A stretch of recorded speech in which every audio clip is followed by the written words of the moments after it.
मुख्यमंत्रीपदी पुन्हा येईन असा नारा देणाऱ्या देवेंद्र फडणवीस यांच्या या राजकीय महत्वाकांक्षेमध्ये जर मोठा कोणता अडथळा आहे तर तो आहे विद्यमान काही दिवसांचे मावळते मुख्यमंत्री काळजीवाहू सरकारमधले मुख्यमंत्री एकनाथ शिंदे हे प्रमुख अडथळा आहे.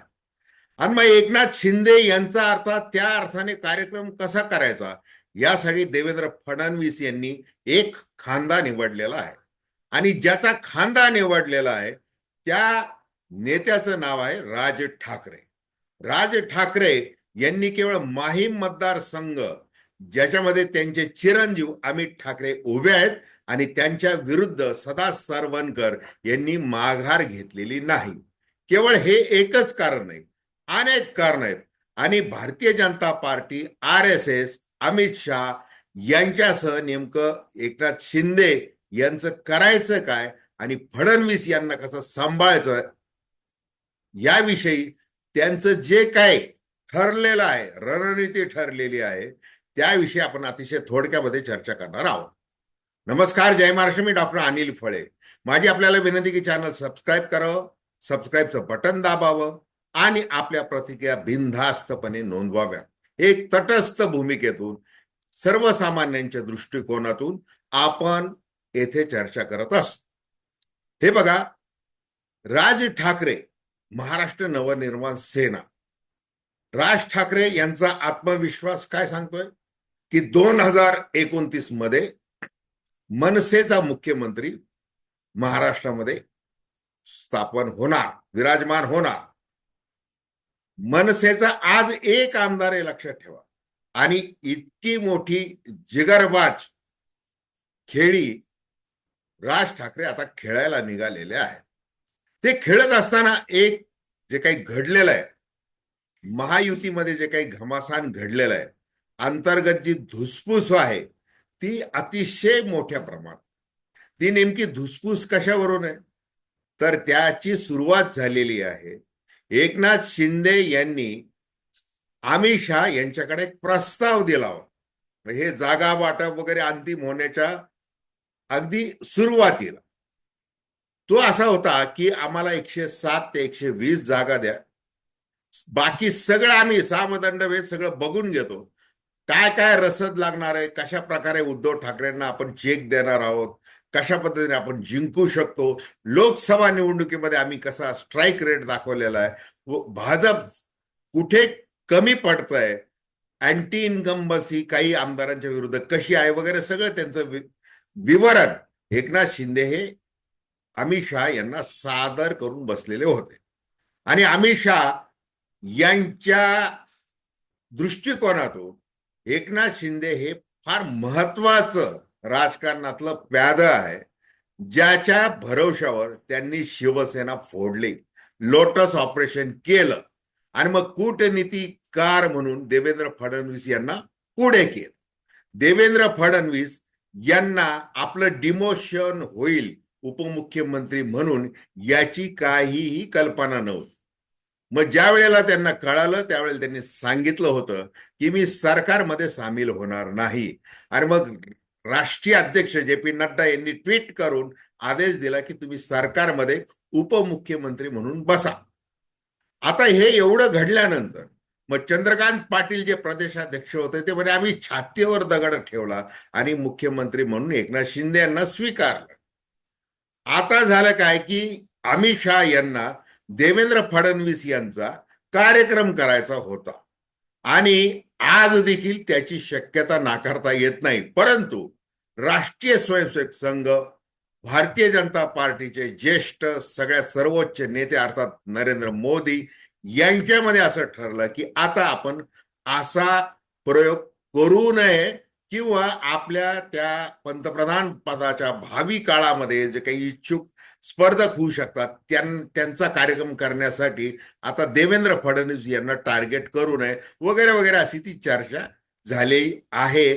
अशी दिल्लीच्या वर्तुळामध्ये घमासान चर्चा सुरू आहे. मग अशा परिस्थितीमध्ये अमित शहा यांना माघार घ्यावी लागली.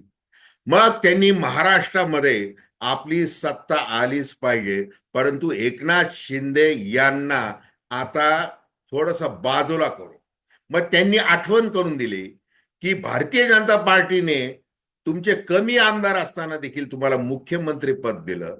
जो त्याग केलेला आहे त्याची जाणीव ठेवा आणि जागा वाटप करताना त्याबद्दल सहकार्य करा.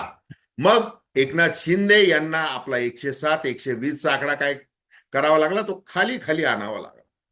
आणि तो खाली आणल्यानंतर सुद्धा जवळपास 12 ठिकाणी भाजपने दिलेले उमेदवार धनुष्यबाणाच्या चिन्हावर लढण्यास त्यांना भाग पाडण्यात आलं.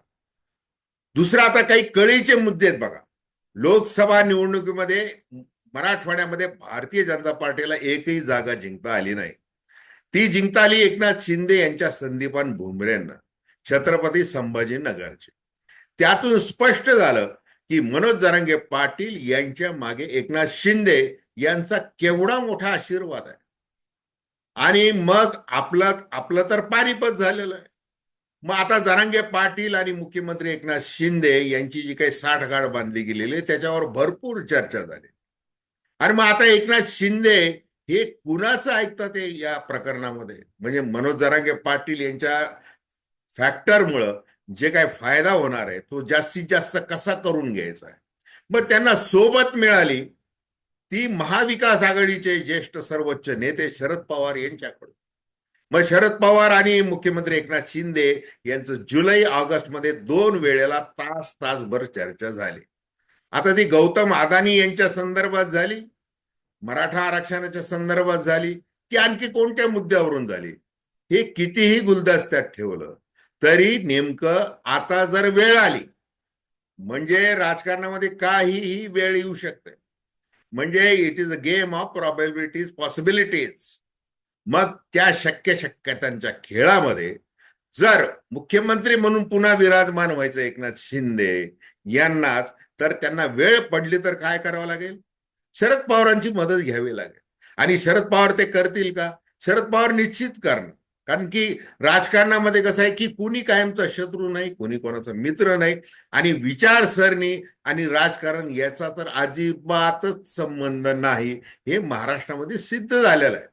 म्हणजे उद्धव ठाकरे काँग्रेस आणि राष्ट्रवादीच्या गळाला लागले, तिकडे सत्ता स्थापन केली होती त्यांनी, म्हणून नावं ठेवणाऱ्या भारतीय जनता पार्टीला आज अजित पवार कसे चालतात. आणि ते आघाडीचं सरकार स्थापन होण्यापूर्वी अजित पवार देवेंद्र फडणवीस यांना कसे काय चालले होते, त्याच्यामुळे विचारसरणीचं काही ढोंग आणण्याचं काही कारण नाही. मग एकनाथ शिंदे यांनी जर ते केलं, त्यांनी रचना केली त्या पद्धतीने, आणि मग ज्या वेळेला त्यांना असं कळालं की आता कोणत्याही परिस्थितीमध्ये राष्ट्रीय स्वयंसेवक संघ सक्रियपणे मैदानात उतरलेला आहे भारतीय जनता पार्टीचा मुख्यमंत्री बनवण्यासाठी, आणि ते आहेत देवेंद्र फडणवीस. मग देवेंद्र फडणवीस यांना लोकसभा निवडणुकीनंतर जे काय असं लाजिरवाना पराभव आणि पश्चातापाची जी काही त्यांना पश्चाताप जो झाला होता, त्यांनी पत्रकार परिषद घेतली होती. मग त्यांनी सगळं अमित शहा यांनी कसं काय केलेलं आहे, अंतर्गत काय मला त्रास झालेला आहे, मी कूटनीतिकार ठरलो, मी बदनाम झालो, मी हुडी घालून रात्री इकडं तिकडं फिरलो आणि पक्ष फोडून आम्ही सत्तेमध्ये आलो, अशी फुशारकी जरूर मारली. परंतु त्याचा त्रास काय झालेला त्यांनी सगळं गारानं नागपूरच्या रेशीम बागेमध्ये जाऊन सांगितलं. त्याच्यानंतर दिल्लीला अनेक बैठका झाल्या आणि त्याच्यातून शेवटी असं ठरले की आता हे यांचं ऐकलं पाहिजे, फडणवीसांना आता अधिकार दिले पाहिजेत, जागा वाटपाचे अधिकार दिले पाहिजेत. मग कोर कमिटी, प्रभारी वगैरे यांना सगळं बाजूला ठेवण्यात आलं. मग ते केलं गेलं. ते या सगळ्या परिस्थितीमध्ये आता एकनाथ शिंदे हे नाकापेक्षा मोती जड झालेले. कारण एकनाथ शिंदे यांची जी काही जिगरबाज खेळी आहे ती त्यांनी यशस्वी केली लोकसभा निवडणुकीमध्ये. मग आता करायचं काय, तर मग राज ठाकरे हे अस्त्र आता बाहेर काढण्यात आलेलं आहे. कारण की आता शिवसेना तर फोडून त्याचे 2 तुकडे करून सगळं समाधान झालेलं आहे राजकीय दृष्ट्या. म्हणायला हिंदू हृदय सम्राट बाळासाहेब ठाकरे यांचा विचार वगैरे त्यांची शिवसेना असं म्हणायचं, प्रत्यक्षात त्याचे 2 तुकडे करण्यात आलेले आहे. मग आता राज ठाकरे काय बोलतात आहे, राज ठाकरे असं बोलतात आहे की धनुष्यबाण हा ना एकनाथ शिंदेचा आहे ना उद्धव ठाकरेंचा आहे, तो आहे शिवसेना प्रमुख बाळासाहेब ठाकरे यांचा. म्हणजे त्यांनी एकनाथ शिंदे यांच्यावर पहिला तो वार केलेला आहे. दुसरं, मराठा आरक्षण, म्हणजे मराठा आरक्षण राजकारणी हे देऊच शकणार नाही असं राज ठाकरे पहिल्यापासून म्हणत आलेले आहेत. मग त्याला ते कंटिन्यू करत असताना आता सध्याच्या त्यांच्या सभा आहेत त्यांनी थेट मुख्यमंत्री एकनाथ शिंदे यांचं नाव घेतलं आणि मुख्यमंत्री एकनाथ शिंदे यांनी तुम्हाला जे सांगितलं की मी आरक्षण देतो तर ते कसं खोटं आहे, तो कसा खोटारडेपणा आहे. राज्य सरकार अशा प्रकारचं ओबीसी मधून आरक्षण देऊच शकत नाही हे राज ठाकरे वारंवार सांगायला लागलेत जाहीर सभांमधून. ते कुणाच्या सांगण्यावरून सांगायला लागलेले? कारण की जर एकनाथ शिंदे मनोज जरांगे फॅक्टरचा फायदा घेऊन आपल्याला अंडर एस्टिमेट करत आहेत किंवा आपल्या पुढे जाणार आहेत, जास्त 4 आमदार आपल्यापेक्षा जास्त निवडून आणतील आणि मुख्यमंत्री पदावर पुन्हा ते वेळ पडली तर दावा करू शकतात, ही भीती देवेंद्र फडणवीस यांच्या मनामध्ये आहे आणि ती काही केलं लपत नाही. आता हे माहीमचं जसं सुरुवातीला सांगितलं, माहीमला अमित ठाकरेंना उभं केलं. आज एकनाथ शिंदे असं मुलाखतीमध्ये सांगत आहेत, काय सांगत आहेत, त्यांचं भांडूप ठरलं होतं. त्यांनी ऐन वेळेला माहीम मधून उमेदवारी कशी दाखल केली मला माहिती नाही. मग सदा सरवणकर गेले शिवतीर्थावर. बरं ते गेले तर गेले, त्यांनी आधी मुलाला पाठवलं, त्याच्यामुळे राज ठाकरे काही भेटले नाही आणि राज ठाकरे न भेटल्यामुळं हे सगळं पुढं घडलेलं आहे असं ते सांगत आहे. केवळ केवळ तेच कारण नाही. हे बघा, भारतीय जनता पार्टी हे नेहमी वापरून घेणे आणि फेकून देणे, प्रादेशिक पक्षांना संपवणे आणि एकदम अजगर जसा विळखा घालतो एक एक गिळतो त्याप्रमाणे राजकारणामध्ये गिळायचं असतं आणि शांतपणे आपल्या खेळी खेळायच्या असतात. हे भारतीय जनता पार्टीने वेळोवेळी सगळीकडे दाखवलेलं आहे. मग ते महाराष्ट्रामध्ये तर जोरदारपणे दाखवलेलं आहे. मग आता एक वेळ अजितदादा पवार परवडले, त्यांचे काय 10 15 20 आमदार निवडून येतील परंतु आपल्याला तो टेकू होईल. अपक्ष काही आमदार बंडखोर येतील, त्यांचा एक आपल्याला टेकू होईल.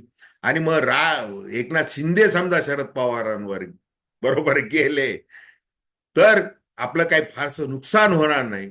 आणि ते जर अडूनच बसले की नाही नाही मला उपमुख्यमंत्री पद नको आहे, मला अमुक नको आहे, तमुक नको, असे रुसून बसले किंवा तटस्थ राहिले, शरद पवारांकडे गेले नाही, कुठेही गेले नाही, तटस्थ राहिले, तर आपला तोटा होऊ नये, आपल्या मुख्यमंत्री पदाच्या आड येऊ नये. कारण की आपण आता जागा लढवतो 161 वगैरे, त्या सगळ्या जागांमधून आपले एक 100-125 आमदार आपण कसेही करून निवडून आणायचे. आणि ते तेवढे जरी आले नाही, जसं राष्ट्रीय स्वयंसेवक संघाने जो सर्वे केला त्याच्यामध्ये 80च्या आसपास भारतीय जनता पार्टीच्या जागा निवडून येणार आहेत. मग आपल्याला 145चा आकडा गाठायचा आहे. तो गाठत असताना एकनाथ शिंदे हे जर रुसून बसले तरी काय आपली हरकत, म्हणजे आपलं काही फार नुकसान होणार नाही, हा सगळा विचार आहे. मग आता दुसरं आलं की आता विचारसरणीचं तर ढोंग केलंच पाहिजे. मग आता राज ठाकरे, हे ठाकरे जे नाव आहे ते आपल्या बाजूने पाहिजेत.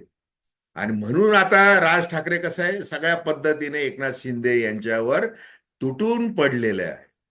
म्हणजे केवळ माहीमची उमेदवारी वगैरे हा विषय नाही, आता त्यांच्या बोलण्याचा ते थेट जाहीरपणे बोलायला लागलेले आहेत. म्हणजे नशीब त्यांनी की मुख्यमंत्री एकनाथ शिंदे यांचा जो मतदारसंघ आहे त्याच्या विरुद्ध जो मनसेचा उमेदवार उभा केलेला होता त्याला माघार घ्यायला लावलेली आहे. हे सगळं जे वरवरचं जरी दिसलं तरी प्रत्यक्षात मात्र आता राज ठाकरे यांचा खांदा देवेंद्र फडणवीस हे एकनाथ शिंदे यांचा कार्यक्रम करण्यासाठी वापरत आहेत, हे त्रिवार सत्य आहे. आणि याचीच जोरदार चर्चा राजकीय गोटामध्ये सुरू आहे. तर धन्यवाद. हा व्हिडिओ आपल्याला आवडला असेल अवश्य शेअर करा, सबस्क्राईब करा आणि आपल्या प्रतिक्रिया बिनधास्तपणे नोंदवा. धन्यवाद.